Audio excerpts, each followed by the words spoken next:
Bom dia, queridos irmãos. Shalom. Estamos ao vivo para mais uma live, mais um estudo bíblico. Antes da gente começar, deixa eu verificar se está tudo ok com o áudio.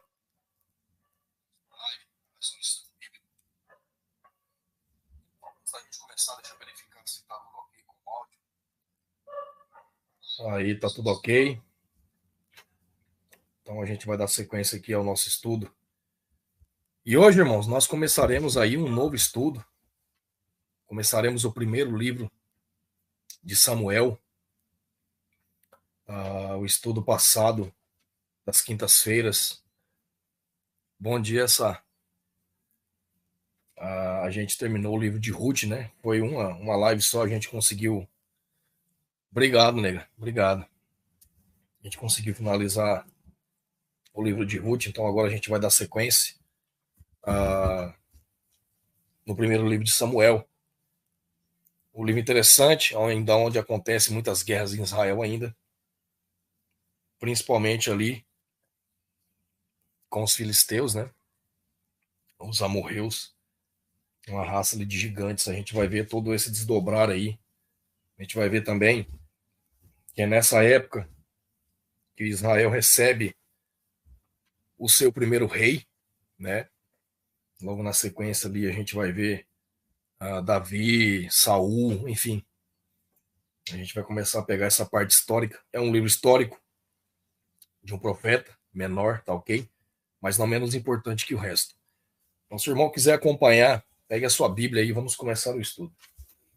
No capítulo 1 diz assim: Ora, havia um certo homem em Ramataim Zofim, do monte Efraim, e o seu nome era Eucana, o filho de Jeroão, o filho de Eliú, o filho de Tou, o filho de Zuf, um efrateu.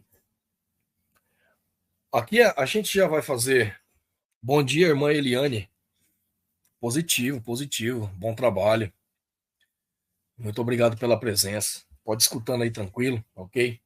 Que o seu trabalho seja frutífero nesse dia e abençoado, ok? Aqui a gente já vê um detalhe muito importante. Deixa eu só colocar algo aqui para escorar essa porta, irmãos, que tá ventando aqui, tá muito quente e a porta tá batendo, tá atrapalhando um pouquinho. Só um minutinho.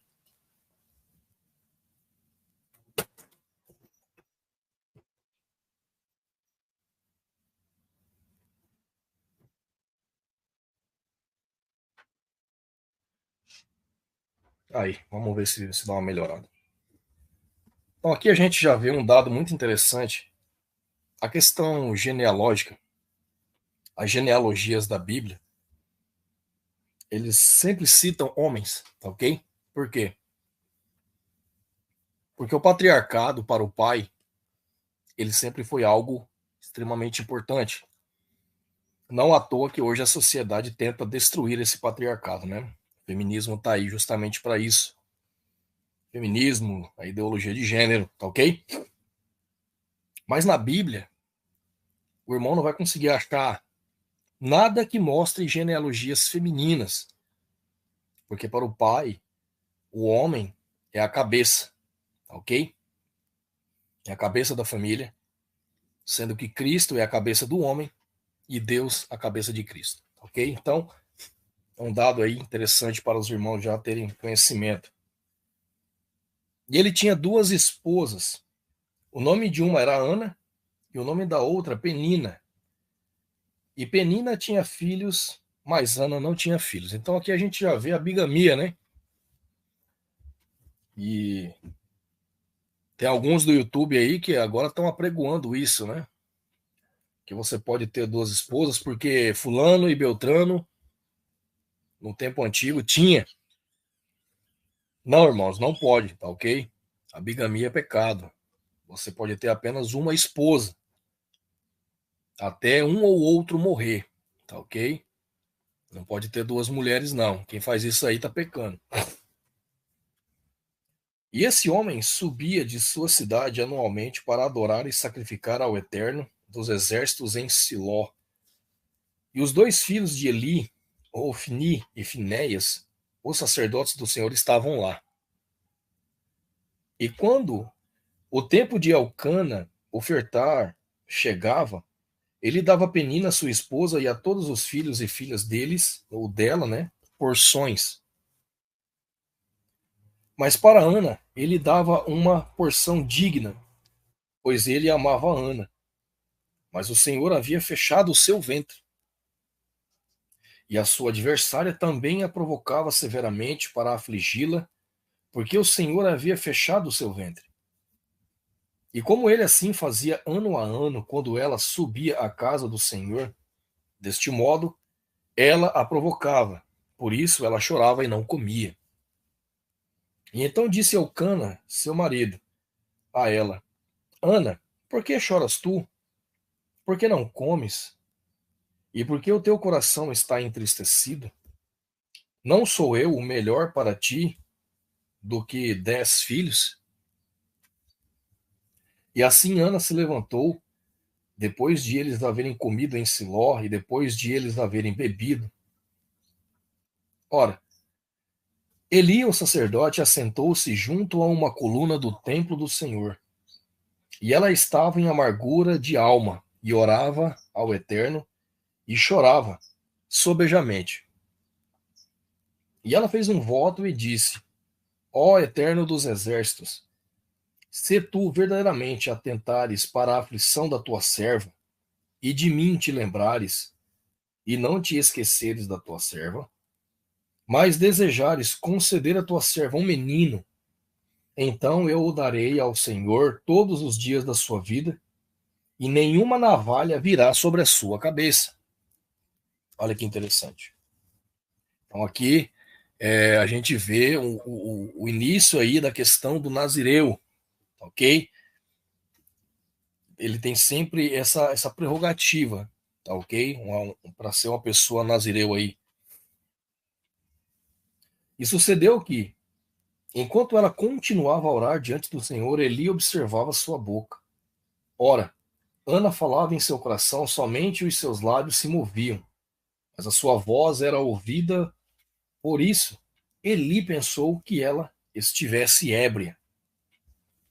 E ele disse a ela: Por quanto tempo ficarás ébria? Afasta de ti o teu vinho. E Ana respondeu e disse: Não, meu senhor, sou uma mulher de espírito pesaroso. Não bebi nem vinho nem bebida forte, mas tenho derramado a minha alma diante do Senhor. Não consideres a tua serva como uma filha de Belial, pois da profusão da minha queixa e angústia tenho falado até aqui. E então Eli respondeu e disse: Vá em paz, e o Deus de Israel te conceda a tua petição que lhe fizeste. E ela disse: Que a tua serva ache graça à tua vista. E assim a mulher tomou seu caminho e comeu o seu semblante, e o seu semblante não estava triste.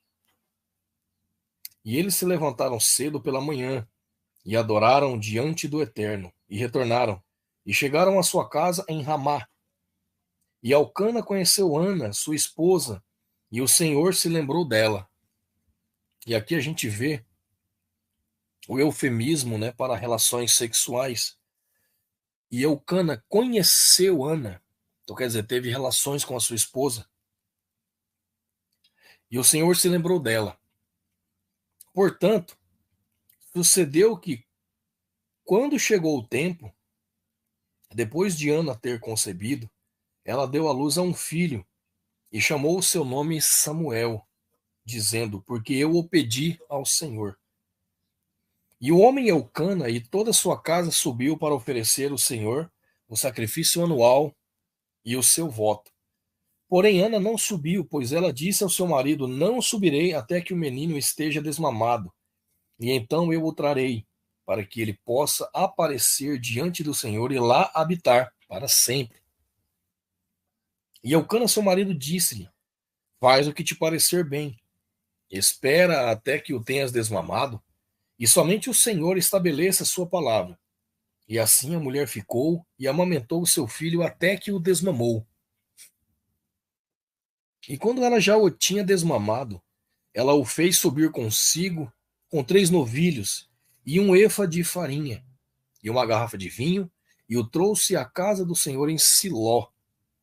E a criança era pequena.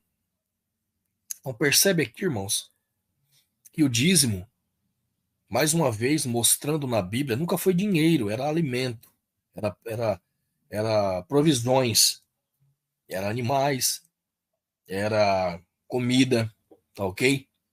Nunca foi dinheiro.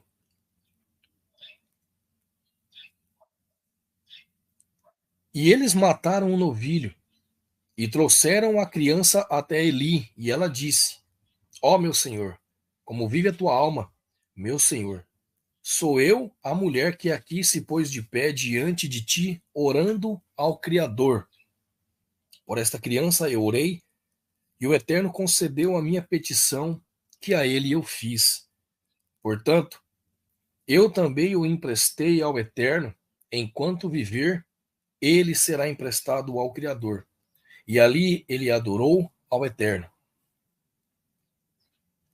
E Ana, capítulo 2. E Ana orou e disse: Meu coração exulta no Senhor, e meu chifre é exaltado no Senhor. Meu chifre, o chifre, né, representa, ele tem um significado de poder, tá ok?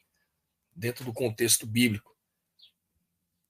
Minha boca é ampliada sobre os meus inimigos, porque eu exulto na tua salvação. Não há nenhum santo como o Eterno, pois não há nenhum além de ti. Tampouco há uma rocha como o nosso Adonai. Não faleis mais com tamanha soberba, não deixeis que a arrogância saia da vossa boca, pois o Eterno é um Adonai de conhecimento, e por ele as ações são medidas. Os arcos dos homens poderosos são quebrados, e os que são pisoteados são cingidos com vigor. Os que estavam fartos alugaram-se a si mesmos por pão, e os que estavam famintos cessaram, de modo que a estéril deu à luz 7, e aquele que tem muitos filhos é enfraquecida. O Eterno mata e faz viver, ele faz descer ao sepulcro e faz subir. O Eterno empobrece e enriquece, ele traz abaixo e exalta. Ele ergue o pobre do pó e levanta o mendigo do monte de estrume, para colocá-los entre os príncipes e fazê-los herdar o trono da glória. Pois os pilares da terra são do Eterno, e ele estabeleceu o mundo sobre eles. Ele guardará os pés dos seus santos, e os ímpios serão silenciados na escuridão. Pois pela força nenhum homem prevalecerá. Os adversários do Eterno serão quebrados em pedaços. Do céu ele trovejará sobre eles, e o Eterno julgará as extremidades da terra, e dará força ao seu rei. E exaltará o chifre do seu ungido, quer dizer, o poder, a glória do seu ungido. E Eucana foi a Ramá para sua casa. E a criança ministrava ao Eterno diante de Eli, o sacerdote. Ora, os filhos de Eli eram filhos de Belial, e eles não conheciam o Eterno. E o costume dos sacerdotes com o povo era que, quando qualquer homem oferecesse sacrifícios, o servo do sacerdote vinha, e enquanto a carne, né, estava em fervura, com um gancho para carnes de 3 dentes em sua mão, e ele o lançava na panela, ou tacho, ou caldeirão, ou pote, tudo o que o gancho de carne trazia para o alto. O sacerdote tomava para si, e assim faziam em Siló a todos os israelitas que para lá iam.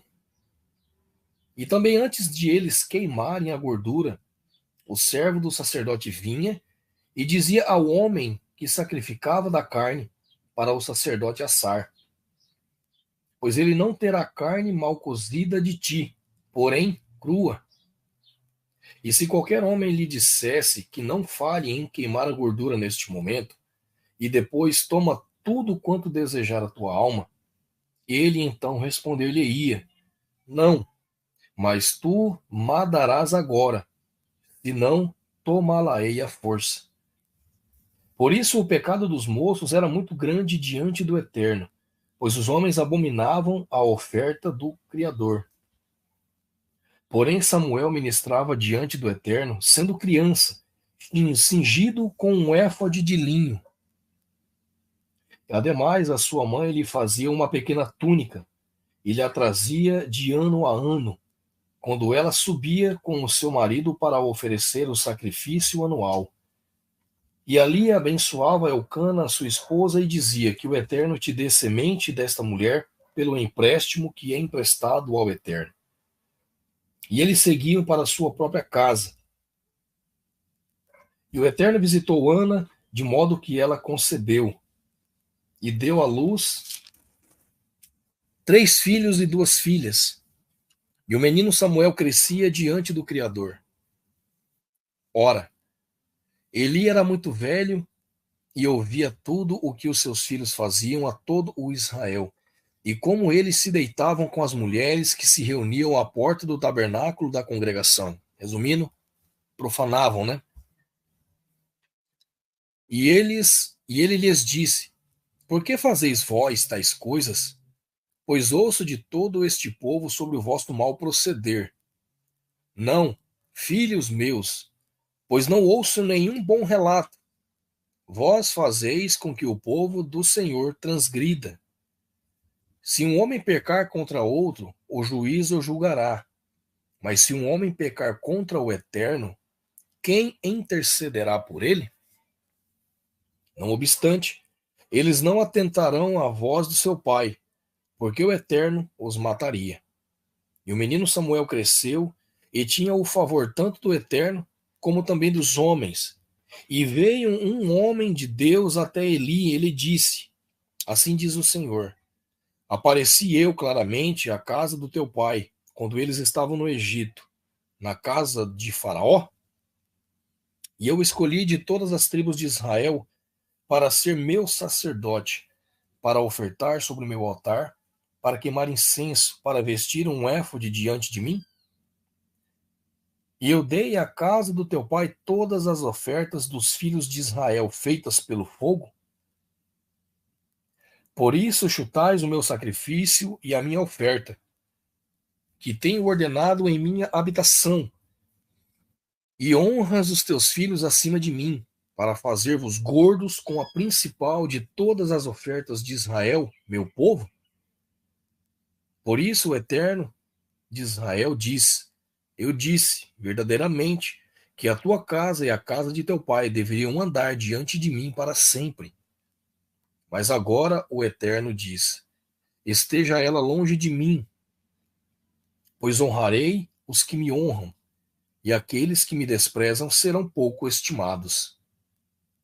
E eis que vem dias em que cortarei o teu braço, e o braço da tua casa do teu pai, e não haverá sequer um velho na tua casa. Ou quer dizer, é uma linhagem que será extirpada. E tu verás um inimigo na minha habitação, em toda a riqueza que Adonai dará a Israel, e não haverá um velho sequer na tua casa para sempre.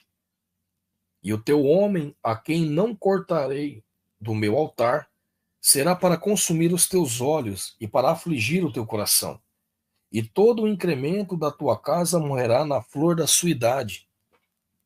E isto será um sinal para ti, que sobrevirá aos teus filhos, sobre Rofini e Finéias. Em um dia morrerão ambos. Eu levantarei para mim um sacerdote fiel, que fará de acordo com aquilo que está no meu coração e na minha mente. E para ele edificarei uma casa segura, e ele andará diante do meu ungido para sempre. E sucederá que todo aquele que for deixado na tua casa virá e agachará diante dele por um pedaço de prata e um bocado de pão, e dirá: põe-me, rogo-te, em um dos ofícios dos sacerdotes, para que eu possa comer um pedaço de pão.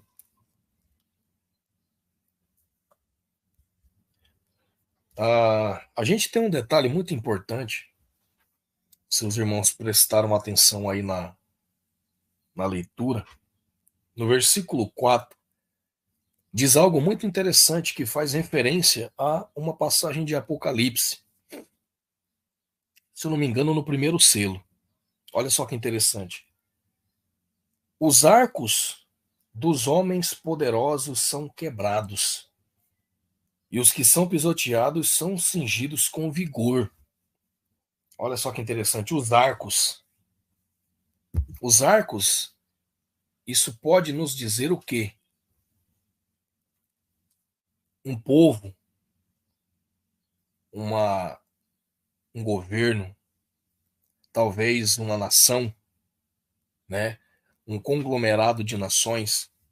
Se a gente pegar em Apocalipse, a gente pega em Apocalipse o primeiro selo, se eu não me engano é capítulo 6. Só um minutinho.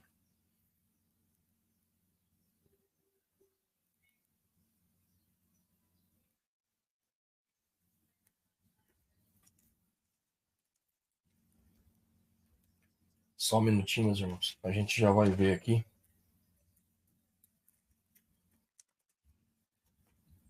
Tá aqui, ó. Apocalipse 6, versículo 2 diz assim: E eu vi, e eis um cavalo branco, e o que nele estava sentado tinha um arco. Olha só que interessante. O que estava sentado nele tinha um arco. Então, quer dizer, era um ser, uma pessoa, e ele tinha um arco. E uma coroa lhe foi dada. Então, esse arco, ele representa, possivelmente, é claro que a gente só pode conjecturar, a gente só vai saber quando acontecer, se a gente estiver aqui, né? Esse arco, ele pode representar, irmãos, um governo, uma nação, um conglomerado, né, uma aliança. E esse arco, ele será destruído, tá ok? E aqui fala muito claramente: os arcos dos homens poderosos são quebrados. Olha só que interessante. Então, isso mostra que esses arcos dos homens são o quê? São os seus poderes, são as suas alianças, algo nesse sentido. Muito interessante. E lá mostra no primeiro selo que o homem que virá no cavalo branco, ele terá um poder, ele terá esse arco, ele terá o quê? Um governo, uma nação, um grande poder, e tudo isso será quebrado, tá ok? Porque o anticristo ele não prevalecerá. Continuando aqui, meus irmãos, no capítulo 3 diz assim: E o menino Samuel ministrava ao Eterno diante de Eli.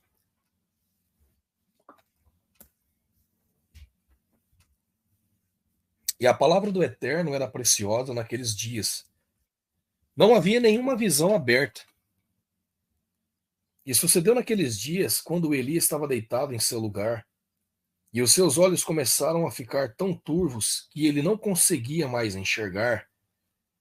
E antes da lâmpada de Adonai se apagar no templo do Eterno, onde estava a arca de Adonai, e Samuel estava deitado para dormir, que o Eterno chamou Samuel, e ele respondeu: Aqui estou eu. E ele correu até Eli e disse: Aqui estou eu, pois me chamaste. E ele disseste: Não chamei. Deita-te novamente. E ele foi e se deitou. E o Eterno chamou mais uma vez Samuel. E Samuel se levantou e foi até Eli e disse: Aqui estou eu, pois tu me chamaste. E ele respondeu: Não chamei, meu filho, deita-te novamente. Ora, Samuel ainda não conhecia o Eterno, e nem ainda a palavra do Eterno lhe havia sido revelada. E o Eterno chamou Samuel novamente pela terceira vez, e ele se levantou e foi até Eli e disse: Aqui estou eu, pois tu me chamaste. E Eli percebeu que o Eterno havia chamado a criança. Por isso disse Eli a Samuel: Vai, deita-te, e sucederá que, se ele te chamar, tu dirás: Fala, Senhor, pois o teu servo ouve. E assim Samuel foi e se deitou em seu lugar. E o Eterno veio e levantou-se e chamou, como das outras vezes. Então Samuel respondeu: Fala, pois o teu servo ouve. E o Eterno disse a Samuel: Eis que uma coisa farei em Israel, diante da qual zumbirão ambos os ouvidos de cada um que a ouvir. Naquele dia cumprirei contra Eli todas as coisas que mencionei a respeito da tua casa. Quando eu começar, também levarei a cabo. Pois eu lhe disse que julgarei sua casa para sempre pela iniquidade que ele conhece, porque os seus filhos fizeram-se vis, e eles não os refreou, perdão. E por isso jurei à casa de Eli que a iniquidade da casa de Eli não será purgada com sacrifício, tampouco com oferta para sempre. Então foi algo imperdoável, meus irmãos. E Samuel permaneceu deitado até a manhã e abriu as portas da casa do Senhor. E Samuel temeu apresentar a visão a Eli. E então Eli chamou a Samuel e disse: Samuel, meu filho. E ele respondeu: Aqui estou eu. E ele disse: Que coisa é que o Eterno te disse? Rogo-te que não a ocultes de mim. Que Deus assim te faça e ainda mais, se ocultares de mim qualquer coisa de todas as coisas que ele te disse. E Samuel lhe contou todo o detalhe e dele nada ocultou. E ele disse: É o Eterno, que ele faça o que lhe parecer bem. E Samuel cresceu e o Eterno estava com ele, e não permitiu que nenhuma das suas palavras caísse por terra. E todo o Israel, desde Dan até Berseba, soube que Samuel fora estabelecido para ser um profeta do Eterno. E o Eterno apareceu novamente em Siló, pois o Eterno revelou-se para Samuel em Siló, pela palavra do Todo-Poderoso. No capítulo 4, diz assim: E a palavra de Samuel veio para todo o Israel. Ora, Israel saiu para lutar contra os filisteus e acampou ao lado de Ebenezer. E os filisteus acamparam em Afeque. E os filisteus colocaram-se em ordem contra Israel, e quando se engajaram na batalha, Israel foi ferido diante dos filisteus, e eles mataram cerca de 4.000 homens do exército no campo. E quando o povo chegou ao campo, os anciãos de Israel disseram: Porque o Eterno nos feriu hoje diante dos filisteus? Removamos a arca do pacto do Eterno de Siló até nós, para que, quando vier para o meio de nós, possa nos salvar da mão dos nossos inimigos. Os filisteus, irmãos, eu tenho um estudo no canal onde eu conto aí essa questão dos gigantes, tá ok? Dos povos ali de Canaã. Então, se o irmão quiser saber um pouco mais sobre cada povo, dê uma olhada na playlist lá. Vai ter bastante coisa interessante, inclusive sobre quem eram aí os filisteus, né? De onde eles eram. Eles eram ali de origem grega, tá ok? De uma ilha ali próxima à Anatólia. Era uma província grega na Ásia Menor, tá ok? E aí eles se mudaram ali depois, migraram ali para Palestina, enfim. E aí eles viveram ali por um longo período. Então eu aconselho aos irmãos dar uma olhada aí na playlist do canal. Tem muito material extra ali, interessantíssimo, que é dentro da Bíblia, porém, são coisas complexas, né? Se o irmão tiver alguma dúvida a respeito de algo, talvez o irmão encontre ali. E assim o povo enviou a Siló para que trouxessem de lá a arca do pacto do Eterno dos Exércitos, que habitava no meio dos querubins, e os dois filhos de Eli, Rofni e Finéias, lá estavam com a arca do pacto de Adonai.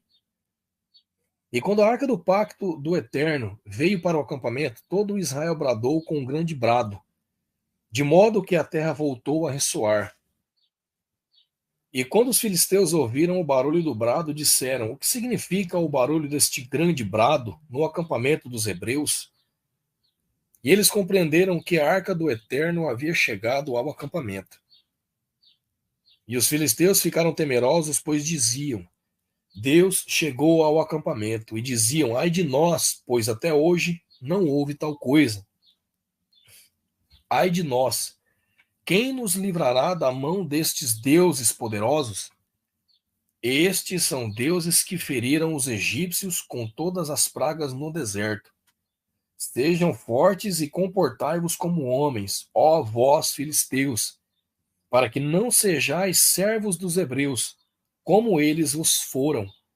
Comportai-vos como homens e lutai. E os filisteus lutaram, e Israel foi ferido, e eles fugiram, cada homem para sua tenda. E houve um massacre muito grande, pois de Israel tombaram 30.000 homens a pé. E a arca do pacto foi tomada, e os dois filhos de Eli, Rofni e Finéias, foram mortos. E ela fugiu do exército, um homem, e ali fugiu do exército um homem, de Benjamim, perdão. E chegou a Siló no mesmo dia, com as suas vestes rasgadas e com terra sobre sua cabeça. E quando chegou, eis que Eli estava sentado sobre um assento junto à beira do caminho, observando, pois o seu coração tremia pela arca do Eterno. E quando o homem adentrou a cidade e a ela anunciou, toda a cidade irrompeu em brados. Então aqui perceba, irmãos, que o Eterno já tinha determinado o que aconteceria com a casa de Eli e com a sua descendência, devido à sua má conduta como pai, como sacerdote e como patriarca da sua família. Segundo que o Eterno não determinou que a arca fosse levada para frente de batalha. Eles tiveram essa primeira intenção de levar por conta própria. E aí foi o segundo erro. Por isso que tombou tantas pessoas. Se o irmão lê o Antigo Testamento num todo, mas principalmente aqui o Pentateuco, o irmão vai perceber que toda vez que Israel fez algo ruim, ou por conta própria, eles tombaram, né? Eles padeceram. E toda vez que o Eterno anunciou que era para eles seguir em frente, eles ganharam. E aqui não foi diferente, tá ok? E quando Eli ouviu o barulho do brado, disse: O que significa o barulho desse tumulto? E o homem então apressadamente e contou a Eli. É verdade, né? É isso mesmo. Ora, Eli tinha 98 anos de idade e os olhos estavam turvos, de modo que não conseguia enxergar. E o homem disse a Eli: Eu sou aquele que saiu do exército e hoje fugi do exército. E ele disse: O que se fez lá, filho meu? E o mensageiro respondeu e disse: Israel fugiu de diante dos filisteus e também houve grande massacre no meio do povo. E também os teus dois filhos, Rofni e Finéias, estão mortos e a arca de Deus foi tomada. E sucedeu, quando ele fez menção da arca de Deus, de Adonai, que ele caiu para trás do assento, ao lado do portão, e o seu pescoço quebrou, e ele morreu, pois era um homem velho e pesado. E ele havia julgado Israel por 40 anos. Olha só que fim mais ridículo. E a sua nora, a esposa de Finéias, estava com criança, próxima do parto. E quando ela ouviu as notícias de que a arca de Adonai fora tomada, e que o seu sogro e o seu marido estavam mortos, ela se curvou e entrou em trabalho de parto, pois suas dores lhe sobrevieram. E chegada a hora da sua morte, as mulheres que estavam de pé junto a ela lhe disseram: Não temas, pois deste à luz um filho. Porém, ela não respondeu, tampouco levou isto em conta. E ela deu ao filho o nome de Ícabo, dizendo: A glória partiu de Israel, porque a arca de Adonai foi tomada, e por causa do seu sogro e do seu marido. E ela disse: A glória partiu de Israel, pois a arca de Adonai foi tomada. No capítulo 5, e aí a gente vai finalizar o estudo de hoje, tá ok? Para não ficar algo muito grande, muito maçante. Tendo em vista que é só fatos históricos, né, irmãos, e alguns dados importantes espirituais, mas mesmo assim, dados históricos, então não tem muita necessidade de interpretação, de entendimento, enfim, tá ok? É algo muito simples de compreender, é só o irmão pegar aí e dar uma estudada também nas passagens. Para não ficar um estudo muito grande também, a gente vai finalizar agora nesse capítulo 5. E os filisteus levaram a arca de Adonai e a trouxeram de Ebenezer até Asdod. E aqui a gente vai ver, se eu não me engano, acho que é nesse capítulo que a gente vai ver a punição que eles vão receber, né? A praga ali das hemorroidas, né? E quando os filisteus levaram a arca de Adonai, eles a trouxeram à casa de Dagon, e a puseram junto a Dagon. Dagon, irmãos, é um demônio, né? Barra entidade, barra deus antigo, pagão, enfim. Muito antigo, cultuado ali, se eu não me engano, pelos. Agora eu não vou conseguir lembrar. Eu vou fazer melhor. Eu vou indicar para os irmãos olharem a playlist Estudos Extras. Lá eu tenho um estudo completo sobre o Panteão Cananeu, tá ok? Tem vários, a grande maioria. E lá eu falo sobre esse Dagon também. Deus dragão. Então, filho, é o metade peixe, né? Metade homem. Inclusive na cultura dos cimérios, né? Cimérios aí que provém também de uma descendência, né, das 12 tribos aí, se eu não me engano, de Gomer, que são hoje ali os da Alemanha, né? Os cimérios, eles cultuam Dagon, tá ok? Ficou muito famoso, né, esse demônio Dagon aí no filme Conan, né? Que eles cultuavam lá o demônio Dagon, tá ok? Continuando aqui. E quando os dias doidos se levantaram pela manhã, eis que Dagon estava caído com a face em terra, diante da arca do Eterno. E eles pegaram Dagon e colocaram no seu lugar novamente. Então, quer dizer, um ser patético que não conseguia nem se defender. Às vezes tinha até braço, perna, olho, boca, nariz, ouvido. Uma imagem esculpida perfeita. Mas apenas assim uma imagem, né, irmãos? Ah, e quando eles se levantaram cedo pela manhã, eis que Dagon estava caído com a face em terra diante da arca do Eterno, e a cabeça de Dagon e ambas as palmas com suas mãos estavam cortadas sobre a soleira, e somente o tronco de Dagon lhe foi deixado. Portanto, nem os sacerdotes de Dagon, nem qualquer pessoa que entrava na casa de Dagon, pisava na soleira de Dagon em Asdod, até este dia. Porém, a mão do Eterno foi pesada sobre os de Asdod, ou de Asdod, né? E ele os destruiu e os feriu com hemorroidas. Olha só, irmãos. Até Asdod e os seus termos. Que punição, hein? Terrível. E então eles enviaram e reuniram consigo todos os senhores dos filisteus e disseram: O que faremos com a arca do Deus de Israel? E eles responderam: Que a arca do Deus de Israel seja carregada até Gate, que também era uma outra região onde tinha muitos gigantes. E eles carregaram a arca de Deus de Israel para lá. E assim foi que, depois de eles a terem carregado, a mão do Eterno foi contra a cidade com uma destruição muitíssimo grande. E ele feriu os homens da cidade, tanto os pequenos como os grandes. E eles tiveram hemorroidas nas suas partes secretas. Olha só, irmãos. Isso é sinistro. Terrivelmente. Hemorroidas violentas. Portanto, enviaram a arca de Adonai para Ecrom, também era um outro lugar, uma outra região que também tinha, né, Néfilins.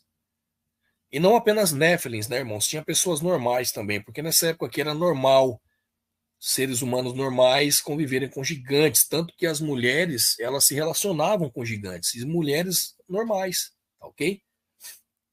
E sucedeu assim que a arca de Adonai chegou a Ecrom, e os ecromitas clamaram, dizendo: trouxeram a arca de Adonai de Israel até nós para matar a nós e ao nosso povo?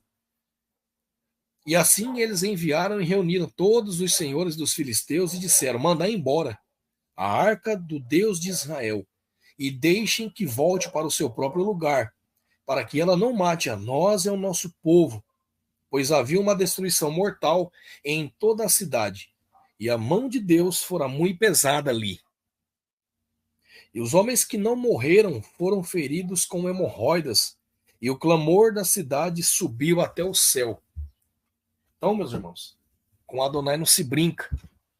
Quando ele determina, quando ele fala, quando ele está, não tem quem entre no seu caminho, ok? Então é isso o estudo de hoje. Paramos aqui no capítulo 5. Semana que vem a gente dá sequência aí a partir do capítulo 6, tá ok? Espero que o estudo venha a edificar a vida dos irmãos, dar um pouco de conhecimento acerca desse período de Samuel e das batalhas ali ainda, tá ok? Porque nunca parou, né, irmãos? Israel sempre teve batalhas, sempre foi de dura cerviz para com o pai, e sempre teve grandes batalhas, sempre perdeu muitas batalhas devido a seu descaso, né, com o Todo-Poderoso e com a sua proteção. A lição que nos deixa é que na vida teremos sempre batalhas, irmãos. Mas se a gente colocar o Todo-Poderoso à frente delas, e sempre ele em primeiro plano, a gente vai conseguir vencer todas elas. Não que a gente vai deixar de aprender com elas e de vivê-las, não é isso. A gente vai viver elas. Só que a pancada ela vai ser reduzida. Você vai absorver, mas você não vai sentir, ok? Shalom, irmã. Shalom. Obrigado aí pela presença, tá ok? O dia de vocês aí seja abençoado. Então é isso, meus irmãos. Obrigado por mais um estudo aí, pela presença de todos. Fiquem na paz. Um excelente fim de semana, né? E até o próximo estudo. Abraço.